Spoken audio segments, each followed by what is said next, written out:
கூட்ட நெரிசல் தொடர்பான விசாரணையை தொடங்கி இருக்கக்கூடிய சிறப்பு புலனாய்வு குழு இன்னொரு பக்கம் மாவட்ட செயலாளர் உட்பட உள்ளூர் நிர்வாகிகளை காவலில் எடுத்து விசாரிப்பதற்கு காவல்துறை திட்டமிட்டிருக்கிறது. இது தொடர்பான கூடுதல் தகவலோடு நிகழ்ச்சிய சிறப்பு செய்தியாளர் ரகுவரன் ஏன் தற்போது காவலில் எடுத்து விசாரிப்பதற்கு காவல்துறை முயற்சி செய்து இன்னொரு பக்கம் அந்த மாவட்ட நிர்வாகிகள் தரப்புடைய நிலைப்பாடு என்னவாக இருக்கு?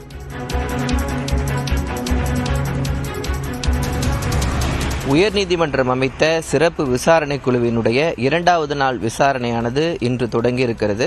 குறிப்பாக நேற்று சம்பவ இடத்தில் நேரில் ஆய்வு மேற்கொண்ட ஐஜி அஸ்ராகர் தலைமையிலான குழுவினர் அந்த பகுதியில் எந்தெந்த இடத்தில் உயிரிழப்பு ஏற்பட்டதோ அந்த பகுதிகள் எல்லாம் ஆய்வு மேற்கொண்டார்கள். இரண்டாவது நாளாக இன்று அந்த பகுதியிலையும் அவர்கள் ஆய்வு செய்ய இருக்கிறாங்க. குறிப்பாக ஏற்கனவே பார்த்தீங்கன்னா அந்த இடம் எத்தனை சதுர கிலோமீட்டர் இருக்கிறது, எத்தனை சதுர அடி இருக்கிறது, ஒரு சதுர அடிக்கு எவ்வளவு பேர் கூட்ட நெரிசல் வந்தால் நிற்க முடியும் என்று ஒரு இன்ஜினியர் வச்சு அளவீடுகள்லாம் செய்துதான் அந்த இடத்தை ஒதுக்குனாங்க. அப்படி இருக்கும்போது அதில் எதுவும் குறைபாடுகள் இருக்கிறதா என்பதனை கண்காணிப்பதற்காகவும் அந்த ஏரியால எவ்வளவு சதுர கிலோமீட்டர் இருக்கு, ஈரோடு சாலையில பாத்தீங்கன்னா முனியப்பன் கோயிலிருந்து இந்த பகுதி வரைக்கும் எவ்வளவு இடத்தில் எவ்வளவு மக்கள் நிற்க முடியும் என்ற அளவீடை செய்வதற்கான ஒரு புகைப்படத்தையும் அவர்கள் ஒரு வரைபடமாக தயார் செய்வதற்கான அந்த பணிகளை தற்போது மேற்கொண்டு இருக்காங்க.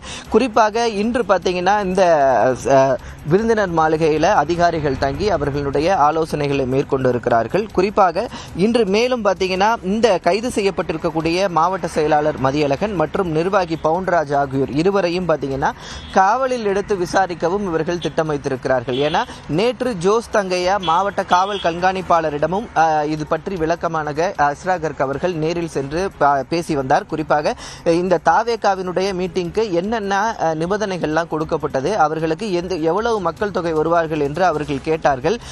என்னென்ன விதிமுறைகள் மீறப்பட்டது, என்னென்ன விதிமுறைகள் அவர்களுக்கு கொடுக்கப்பட்டது என்பது தொடர்பான விவரங்கள் அனைத்தும் கேட்கப்பட்டது. அது மட்டும் இல்லாமல் அப்போது பணியில் இருந்த காவல்துறை அதிகாரிகளிடமும் விசாரணையானது செய்யப்பட்டது. இதன் அடிப்படையில் இந்த அனைத்து தரவுகளையும் எடுத்துக்கொண்ட இந்த விசாரணை குழுவானது அதன் பிறகு காவலில் எடுத்து, அதாவது கைது செய்யப்பட்டு திருச்சி மத்திய சிறையில் இருக்கக்கூடிய காவலர்களை அந்த காவலில் எடுத்து விசாரிப்பதற்கான திட்டத்தை அவர்கள் வைத்திருக்கிறார்கள். இன்று இது தொடர்பான முடிவுகள் எல்லாம் தெரிய வரும் என்று எதிர்பார்க்கப்படுகிறது.